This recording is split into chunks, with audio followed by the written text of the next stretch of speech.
अक्सर हम सब सुनते हैं कि सफल होने के लिए एक पागलपन, एक जुनून होना बहुत जरूरी है। लेकिन क्या सच में यही एक रास्ता है? चलिए आज इस बात को जरा गहराई से समझते हैं। और इस सोच का सबसे बड़ा उदाहरण शाहरुख खान की वो फेमस लाइन, आराम हराम है। इसका मतलब सीधा सा है कि अपने लक्ष्य के लिए सब कुछ, मतलब सब कुछ कुर्बान कर दो। देखिए, इसमें कोई शक नहीं कि जुनून से कमाल की सफलता मिल सकती है, लेकिन इसकी एक कीमत भी होती है। एक ऐसी कीमत जो अक्सर दिखती नहीं और कभी-कभी बहुत भारी पड़ जाती है। इसे समझने के लिए दो लोगों की कहानी देखते हैं। एक तरफ लेजेंडरी इन्वेस्टर राकेश झुंझुनवाला, उनकी सफलता जबरदस्त, लेकिन इसकी कीमत उन्होंने अपनी सेहत से चुकाई। और दूसरी तरफ हैं गूगल के को-फाउंडर सर्गेई ब्रिन। उन्होंने भी दुनिया बदलने वाली सफलता हासिल की, लेकिन अपनी सेहत को हमेशा ऊपर रखा। तो यहाँ एक बहुत बड़ा सवाल खड़ा होता है, क्या सफलता के लिए जिंदगी में बैलेंस को छोड़ना ही पड़ेगा? क्या महत्वाकांक्षा और एक अच्छी संतुलित जिंदगी, इन दोनों में से एक को चुनना ही पड़ता है, या कोई दूसरा तरीका भी है? इस दूसरे तरीके का जवाब पता है कहाँ मिलता है? 1980 के दशक के कैलिफोर्निया की एक ऐसी कहानी में, जो साबित करती है कि सफलता सिर्फ ज्यादा मेहनत से नहीं, बल्कि स्मार्ट तरीके से काम करने से मिलती है। तो कहानी शुरू होती है 1984 में।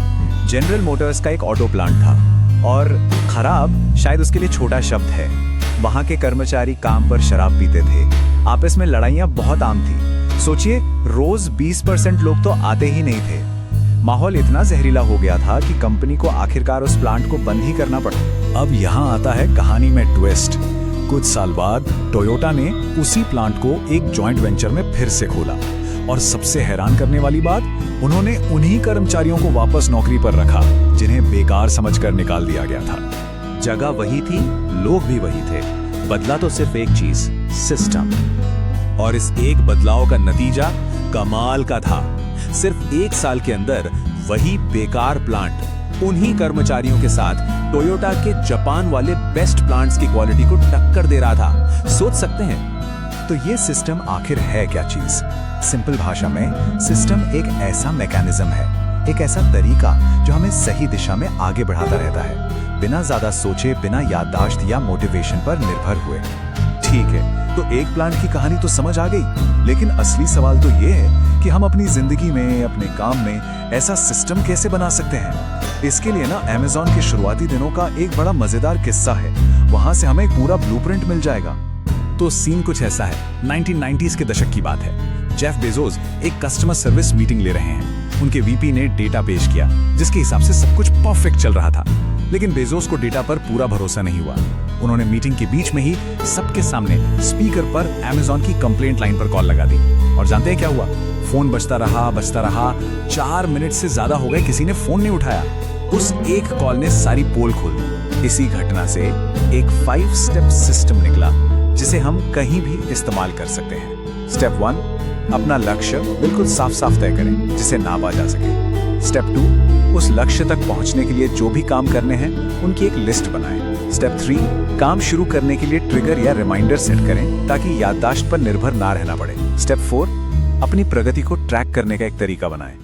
और सबसे जरूरी स्टेप 5, उस फीडबैक के आधार पर अपने सिस्टम में हमेशा छोटे छोटे सुधार करते रहें। अच्छा, अभी भी अगर शक है कि सिस्टम इतना शक्तिशाली क्यों है, तो चलिए एक सिंपल सा उदाहरण लेते हैं। मान लीजिए दुनिया की सबसे अच्छी चाय बनाने का एक कंपटीशन है।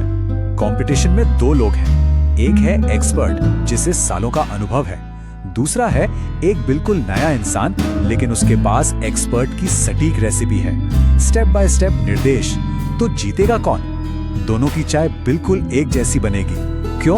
क्योंकि रेसिपी यानी कि सिस्टम ने एक्सपर्ट के स्किल को कॉपी कर लिया। और यही वजह है कि आप दुनिया में कहीं भी मैकडॉनल्ड्स के फ्राइज खाएं, स्वाद वही मिलता है। या हर आईफोन बिल्कुल एक ही स्टैंडर्ड का बनता है। वो किसी एक इंसान के भरोसे नहीं रहते, वो एक सॉलिड सिस्टम पर भरोसा करते हैं। फॉर्मूला सेम तो नतीजा भी सेम। ठीक है, फैक्ट्री और चाय की बात हो गई। अब इसको अपनी जिंदगी के एक आम लक्ष्य पर लागू करके देखते हैं, जैसे कि जिम जाना और फिट होना। तो यहाँ 2 दोस्त हैं। एक है मोटिवेशन वाला दोस्त, वो मोटिवेशनल वीडियो देखता है, एक दिन में 4 घंटे वर्कआउट करने की कोशिश करता है, एकदम से पूरी डाइट बदल देता है। दूसरा है सिस्टम वाला, उसका प्लान सिंपल है, हफ्ते में 4 दिन 2 घंटे। वो बस कैलोरी ट्रैक करता है और अपने पिछले वर्कआउट से थोड़ा बेहतर करने की कोशिश करता है।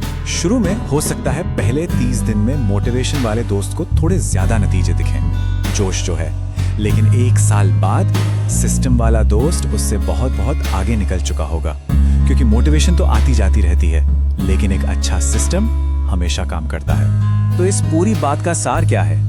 सिस्टम के 3 सबसे बड़े फायदे हैं। पहला, ये तनाव कम करता है। दूसरा, आपको अपनी याददाश्त या मोटिवेशन पर निर्भर नहीं रहना पड़ता। और तीसरा, धीरे धीरे आपके लगातार किए गए काम ही आपकी शक्तिशाली आदत बन जाते हैं। तो देखिए, बात यही है कि लगातार सीखते रहने और बेहतर बनने के लिए भी एक सिस्टम होना चाहिए। और ऐसी जानकारी हासिल करते रहने का एक सबसे आसान सिस्टम क्या है कि इसे खुद तक पहुंचने दिया जाए। अगर इस तरह की ज्ञानवर्धक बातें मिस नहीं करना चाहते तो सब्सक्राइब करके बेल आइकन दबाना एक अच्छा सिस्टम हो सकता है। तो जाते जाते एक सवाल, अपनी जिंदगी में सोचिए, ऐसी कौन सी एक चीज है, कौन सा एक प्रोसेस है जहां अगर एक सिस्टम बना लिया जाए तो सबसे बड़ा फर्क आ सकता है।